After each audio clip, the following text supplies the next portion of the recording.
മനുഷ്യനെ കൂടുതലാണ്.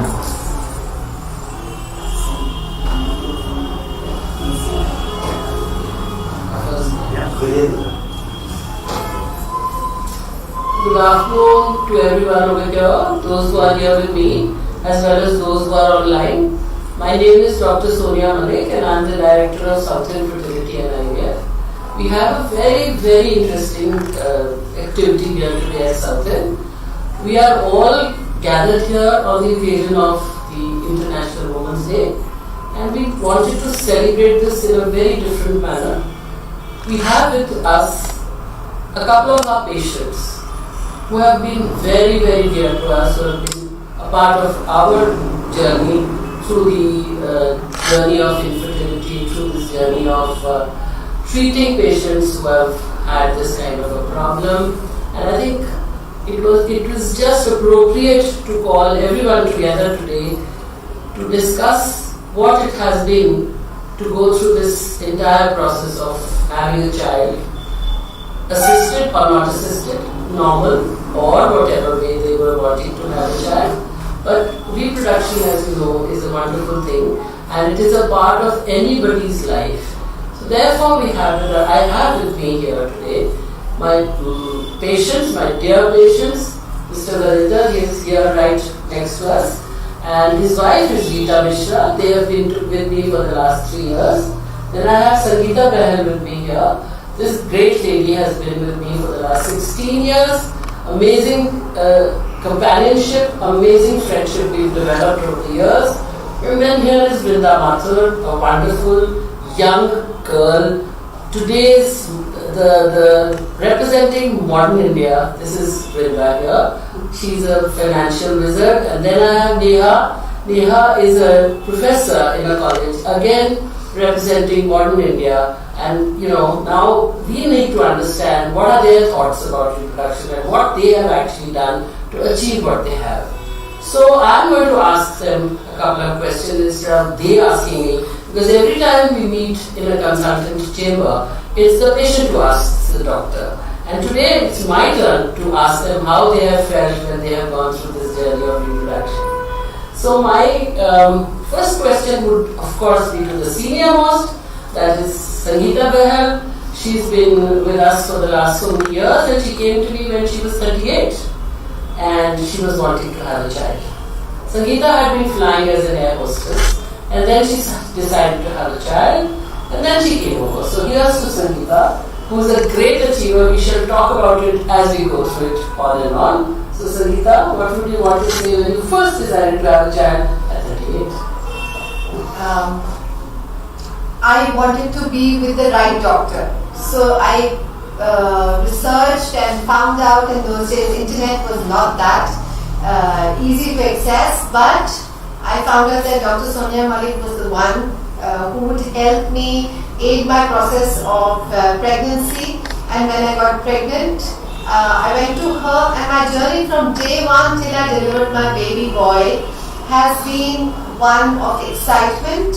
I never once thought that I'm an older person, and she never made me feel like that. She would say, take precautions and be like this. And I was working, so it was just easy for me to be active all the time. And my consultations with her were very, very energizing, and I have, with her help, delivered a boy that I'm very proud of today. And it's just been amazing being with her. And now, post my child, I have still maintained contact with her. Every other occasion I try and meet her, and here on Women's Day, I mean, what more to celebrate than be with her. So then Sangeeta, thank you so much. And of course we've been meeting off and on, like she said, and we've always gone back to her. The most amazing part about her personality is that Sangeeta, after she's finished with her family, she probably wanted to have another child, but then she decided against it because she was already 38. And am I right? That's right. And then after that, what could you imagine she's been doing? She's been climbing mountains at age 50. So look at the determination of this woman who climbed the Everest at age 50, from 38 to that time, rearing a child, and then once the child is good enough, old enough to take care of himself, she decided again to do something which she was very fond of probably earlier and she didn't realize. So can we have something about your climbing part of it? That shows your personality again as a determined woman. Today we are talking about women on Women's Day. My mountaineering pursuits actually happened just by fluke. You would say I was never a person who went to the gym, but very, very active. So my husband, who's an ex-Doon school boy, he once asked me that I'm turning 50 and I was nearly 47 at the time, and he said, I want to go and climb this mountain Kilimanjaro. I was very good in geography and this is on my bucket list. And would you like to come? And for me, I've been always taking challenges, and I said, okay, let's go. Kya karna hoga? And he said, we'll have to train, we'll get cardio fit, and the journey began. So I summited when I was nearly 47 with a bit of training, and ever since that time, the journey continued, and I decided to do the 7 continents of the world. So Everest was last year at 53, and as I sit here, I'm 54 now, a month back. So the real thing is, if you have passion in life, and I have always believed that nothing is impossible, and age is never a barrier to achieve anything. Whether having a baby at 38, well, this was my second baby, so that's why I'm sitting with the doctor now. So that's what it is. I think that's what all this day is all about. It's about bringing balance into your life. It's talking about, what anybody as a woman can achieve anything if you have the determination and if you have the correct approach to what you would want to do. So that is what, assisted reproduction is also about. It is just the approach. So from Sangeeta, I move on now to the modern girl, Vrinda Mathur. Vrinda, I think it would be good if you talked about how you have approached reproduction, because yours is a very different concept, and I'm sure many people would be interested to know what your thought has been on reproduction since you're not married. Thank you, Dr. Malik. I think my introduction to reproduction was also by fluke. A lot of my friends who were in the assisted reproduction process had been to Dr. Malik, and they had been great examples of them having delivered babies at later ages. And it just got me thinking, since I have been working and I'm not married at the process at this point of time, and everybody telling me that the biological clock is ticking, it's always been at the back of my mind if there was an opportunity. And today, in this day and age, you keep hearing of examples of people having children with assisted means, etc. And I somehow, of probably all the investments I would have made till now, I think probably banking my eggs has been one of the safest investments, I'd say. It's been a great experience. I think a little difficult for a single woman to sort of go through, but I think once you get over the initial inhibitions, with friends and families, etc., supporting you, it's a relatively easy process, and I don't understand why. With increasing How did you hear about it? How did you think of banking your eggs? I think it's just social media, friends who've been through it, friends who had encouraged me to do that. Would you encourage other girls as well? Would you want your friends to do it? I'd say the moment you cross 30, whether or not you're pursuing. People are pursuing academics till later ages. Doctors, for example, end up studying for such a long time. I think it's a great idea. I'd encourage everybody who is single, let's say beyond the age of 30, it's a great time to. Why do you say this word 30 again and again, this age? We are getting patients who are coming to us at a later age. Do you think it's a good idea to preserve eggs at 38? Like, suppose she wanted to come and do that at her age. Would it have been a good idea? So from your perspective? So from my perspective, I think I realized it a bit too late at 36. I think you're probably the doctor. You probably advise that there are various factors like egg reserve ratios, etc. Yes. Much better when you're younger, a little difficult when you're older. But still, I think I was advised by friends, etc. that frankly, any time between 30 to 40 is a great idea. I don't see any reason why one shouldn't contemplate it. I'd like to encourage as many people as possible to do it. Yeah, so I think Brinda has done a good job. She thought of it and she's, sort of kind of reserved her future.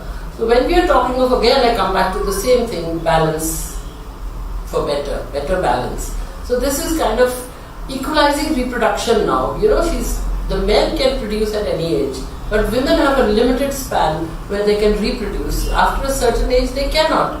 And therefore, if you have your eggs banked or if you have your embryos banked, at least you're safe, you can have a child at any age.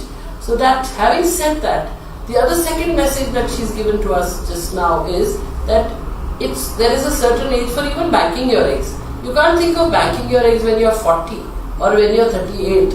Because it's too late, probably the ovarian reserve has gone down and the quality of eggs that you're going to get and the number, right Brinda? So even the number is going to go down, the quality is going to go down, and out of those few eggs, it's probably, we don't know whether it is going to actually lead to a pregnancy or not. So that is a problem, a little bit of a problem, and therefore do it at the right time and do it properly so that you can at least be sure that you can have a child whenever you have to, or whenever you want. So having a child at will is something what the modern girl wants. And with that I come to Neha.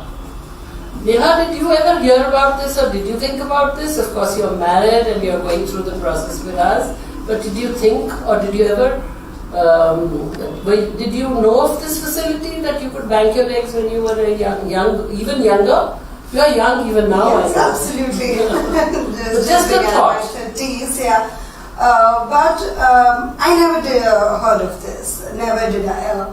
My aunt had been given a girl child by you, and she suffered from uterus tuberculosis. And probably in the family, I had gone through the same thing. But at that point of time, she was 36, 38 when she delivered the baby. And since the ovarian reserve goes down as told by Dr. Malik, she never had many eggs, and that's the reason she never got many embryos, never got a chance to even freeze them. This is what she tells me now, that since I never got a chance, I couldn't freeze them, and she's crossed 40 now. And even when she thinks of having a baby now, she knows the limitations. But since I'm just 30 and I know I can go through this procedure, and for 5 years I'm still a little fertile, I would like to say that. Not just me, but my husband also thinks that probably after having the first baby, and if we want to take some more time and having the other baby, we would like to preserve our eggs.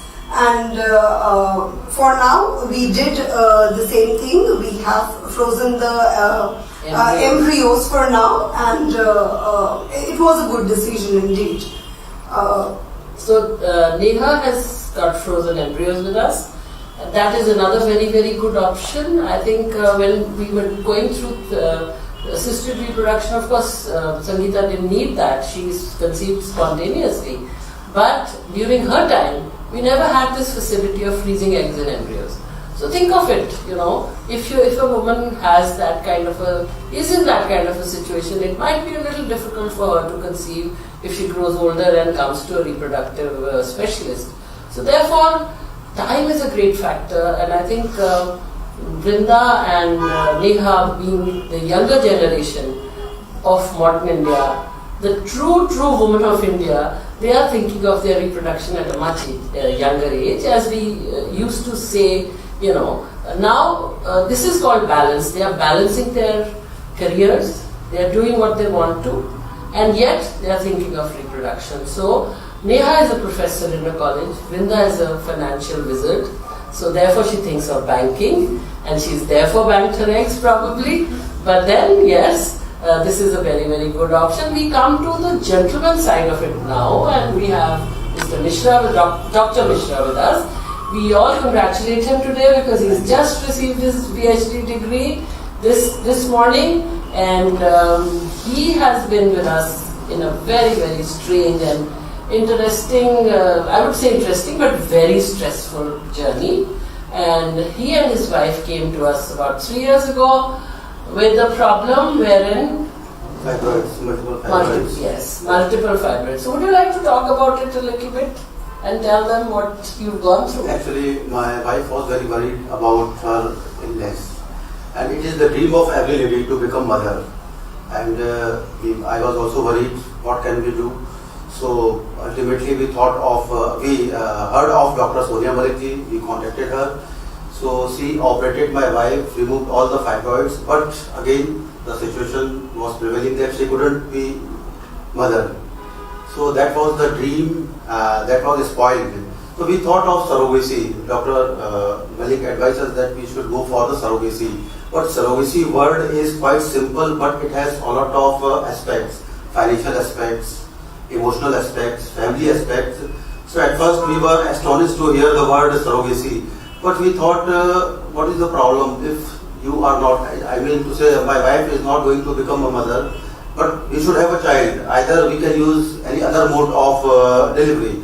I don't know whether I should say nor Balram, who was elder brother of Lord Krishna, he was also born using the technique of surrogacy. That's right. So I think if Balram was born, then why not we should have a baby through surrogacy. So we decided to opt this technique, and was it your suggestion or what did the suggestion come? Well, it was my suggestion. Yeah, of course. But how did you take this? Was it very, very difficult for you to decide or for your wife to decide? Actually, it was difficult for both of us because it was a new concept for us. Although we have heard in newspaper that so many celebrities have gone for the surrogacy, but for a common man, it strikes in a different manner. But then we thought, at that time I was doing PhD, so I thought, what should we do? You cannot conceive any baby, so better we should go for the surrogacy, and I supported her fully in all respects. So when we decided that we will go for the surrogacy, that was the final decision, and we got a baby previous year. We have a baby girl, and we are very happy, and that credit goes to only all of us. It goes to the whole team. Yeah. And in the team I include you, because basically if it hadn't been for you, we would not have been able to do that's anything. true. So all of us together have done it. My question to you is that you have probably heard of the surrogacy bill which is coming shortly. Yeah. As a patient, as a person who's gone through it, would you think that the changes that they are trying to make in the surrogacy bill are appropriate? I think they are inappropriate, because one change which I have heard that a surrogate mother should belong to family members. How it is possible? We are living in our Indian society, so we should frame bill as per the need of Indian society. That is the first perspective. Second, there will be many couples who might not be having any female relatives. What will happen to them? How could they opt this surrogacy? And third, this stringent part of relative, it should be removed. It is my suggestion, because that is not appropriate. And of course it is true, the government has brought, considering that there are so many weaker sections who are opting this process to birth and earn money. That part is quite okay, but at the same time we should also consider about the fertility of those people, infertility of those people who are not having baby. Yes. So what should be the remedy? Remedy is best. This clause should be removed, or this receipt part should be removed from the bill, that it should be confined to the relative. Anybody. Of course, anybody should. But one amendment may be there. It should not be made commercial. That control may be imposed by the government of India. That is my suggestion. You mean to say that it should be better regulated? That is better regulated. And you did find it expensive. Yeah. It is expensive, so everybody cannot afford it. Yeah. That is a big challenge. Yeah. But do you think that the surrogates are exploited? I don't think, because my baby was born in Cloud9 Hospital. That is a very good hospital, and that is modern hospital. What technique they were using for the care of baby, even at present I am living in Ghaziabad, I have not come across with such type of facilities in hospitals in Ghaziabad. I am surprised. I told them a few tests which they were not aware. So that was very striking to me. So I think in my case, I don't find that any surrogate mother has been exploited. So basically, okay. So Mr. Mishra has a different kind of a perspective for third-party reproduction. This is another aspect of assisted reproduction. To use a third party, we all are aware of it. We all are aware of surrogacy. We are all aware of donor eggs and donor sperms, and that is the option that many people adopt because they do not have their own. And yes, when it is absolutely essentially required, it is indeed a very good method of having a child like they've had. But of course, with surrogacy, we have its own problems which need to be rectified, which need to be regulated. Now, the other question is again, Sangeeta, if you were today 36 and you had all these options that we've just talked about, what appeals to you the best? I think being a working person, and if I already had a baby and I wanted a second one, if the work did not permit, and in my case if the mountains had happened also at that time, then I would probably freeze my eggs as well. Okay. Because I don't think age should be any limitation for you to shelve your dreams. I would have probably banked them as well, but it didn't happen that time. आपने मुझे पहले नहीं बताया. मुझे भी नहीं था शायद पता था. No, well, yes, that is what is the wonderful beauty. That is the beauty of science. It is progressing so fast. It is progressing and it is evolving. So we can offer so much more than we could maybe 10 or 15 years ago. But the question is, the interesting part of Sangeeta's answer is that she still wants her own child, her own genetic child. So that is the most important message that we want to give to everyone, that there is a possibility of having your own genetic child. One should not be looking at third-party reproduction as an easy option because you can't have your own child. There are so many things available today which can allow you to have your own child at any given age. Therefore, with the advancement of reproductive medicine, with the advancement of assisted reproduction, we are just not talking about your own child at age 20 or 25. We are talking of having children at 35, 37, 38, 40. The upper limit should not exceed 45 because then many women do not have the capability of producing a healthy child or remain healthy after the childbirth, because they are suffering from so many diseases like hypertension, diabetes, etc. themselves, and they are not fit enough to have a child. People, of course, like these girls sitting next to me, may be very fit, and of course, even when Vrinda becomes 45, I'm sure she'll be able to bear a child because she keeps herself fit. But many are not like her, and therefore, it is not advisable to have a child that late in your life. One should get married early, or if you're not getting married early and you are wanting to pursue your careers, you are not in a position to have your own child, the best method is to preserve the gametes. Whether it is eggs, whether it is embryos, whatever it is, but they should be preserved. And the other thing that I would like to ask Neha is, did you find this process of IVF very stressful? I fear injections. I hate needles, and every day getting to have almost 2 injections. It's not painful. I won't say it's painful, but yes, indeed, a little stressful considering the want of a baby that my husband has. I really badly want to fulfill that. He's been very supportive, and ma'am is a very good counselor, I must say. Every moment I feel my spirits are going down, I do come up to her and tell her that, you know what, this is going to happen, and she tells me, no, don't worry, we're there for you. Stressful indeed it is, because the time I wanted to have a baby, immediately then I couldn't have, and the thought of still holding the child in my hand is a dream till now. So, but I'm in good hands, and hopefully we all hope that your dreams are going to come true. The question is the question was, this is actually a myth. Many of the patients who come to us are very scared that IVF is a very painful process. So that's why I asked her, Barring the injections which were painful, was anything else painful? No, nothing at all. Yeah. Nothing at all. So it's not, and I think we'll have to take a couple of questions as they are coming in, since this is a live show. So may I know the questions? Yeah, Purnima Saxena Wattle, she's said that a common dilemma among many patients is, what does repeated ovulation induction really reduce ovarian reserve?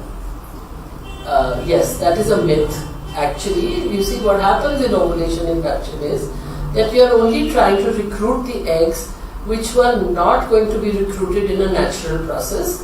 Out of the recruitable eggs, only one would have been recruited in a natural process, because every month there is only one egg forms and ovulates, or at the most two, because that's why some people get spontaneous twins. But what we are doing in ovulation induction is, we are, for that particular month, nature has a defined number of eggs which are recruited. So instead of just letting them go, we are just bringing them into the pool and trying to recruit them. Therefore, they are in any case going to go away if you are not going to use them. Hence, when you are using or recruiting them for ovulation induction, you are not depleting your reserve. You are just using something which was otherwise not going to be used.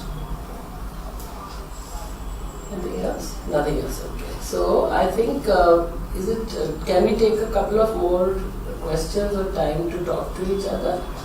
So what would be your message then to people who are wanting to come and do wanting to get into this kind of a process, normal IVF, third party IVF, anything, and they are scared, they don't want to go in for it? Or I can put it another way, would you want to go in for your second child the same way? Why not? Probably, if circumstances are favorable for me. Okay. So then your take or your message to people who are wanting to go into this kind of a process but they are scared to do it, what would your message to them be? Actually, one should not be afraid of surrogacy. It is hard. I think many of my relatives and many of my nearers and dearers, they told me that what is the surrogacy. So public in our country, they are not very much aware of the surrogacy. Although they hear about the surrogate baby born in celebrities, but that doesn't work more. But in my opinion, one should go for the natural baby. That is the best. Second option is the IVF for the lady herself. But if both these are not possible, then one should go for the surrogacy. But one thing which I should request you, rather I should request all the doctors who are involved with this business, one financial aspect is associated with it. So try to get rid of that problem, so that those who are needy, those who are not in a position to get baby because of this financial crunches, they can get rid of that problem. And that is quite okay. One should go for the surrogate baby. And I have one baby girl. Yes. I am very happy. My family is very happy. We are having after 27 years of my marriage. Wow, After 27 years of marriage, we are having that baby. So I think neither I am young nor old. I mean, between. Yeah. Even when we have gone for the. How old was Lita when you got married? How old was she? She was 18 years. So she was 18 years old, and it took us such a long time to complete the journey. Yes. I think one of the other issues also is very few people talk about it. Very few people talk about it openly, whether it is surrogacy or it's often a very late decision to go into and try IVF. It's often an extremely late decision, like in my case, for example, to contemplate reproduction. So I think a little bit of awareness around assisted reproduction, and I think it's moved out from the taboo zone now, and it's a lot more accepted, because I'd say every third or fourth colleague would probably be using some form of assisted reproduction. But I think talking about it, more forums like these, doctors coming out and talking about this, that is going to be extremely helpful, not only for us, but also for the younger generation and for the generations to come, because lives are just getting a lot more hectic day by day. So it's very important to keep this somewhere in the back of your mind, and besides and keep societal pressures, taboos, etc. aside. So more you talk about it, however possible. I'm not sure how the community can achieve it, but that's very important. I'd like to add something that if you're going to be saving your eggs and keeping them, and you want to have a child much later, according to the age that you mentioned, one of the most crucial things is self-care for women and being fit, because the older you get, everything is sort of going down. And if you have to have a baby, the baby will take a lot of your energy, will take a lot of everything, your calcium, your mass, everything. So it's very, very important for women, I'm saying that on Women's Day especially, Yes, because absolutely, it's your day, absolutely. is to have your intake of calcium after 40 regularly, your magnesium, your iron, have proper checkups, make sure that you have a test done for breast cancer. All those things, please don't take it for granted, because your health is, you're the cornerstone of a family, and if you are healthy and happy, you're going to keep the cog of the wheel running.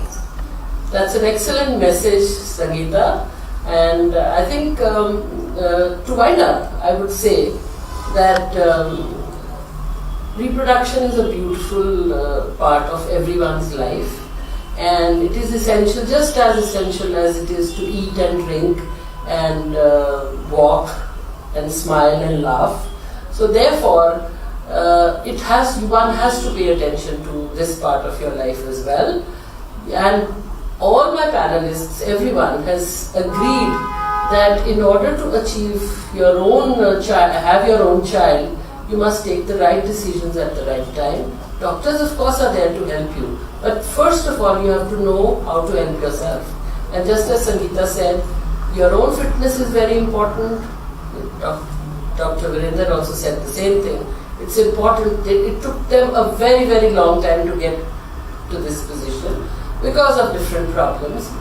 This girl has taken a wise decision. She's already done what was required, and Neha is actually going through it. These are some examples of patients who have actually done it.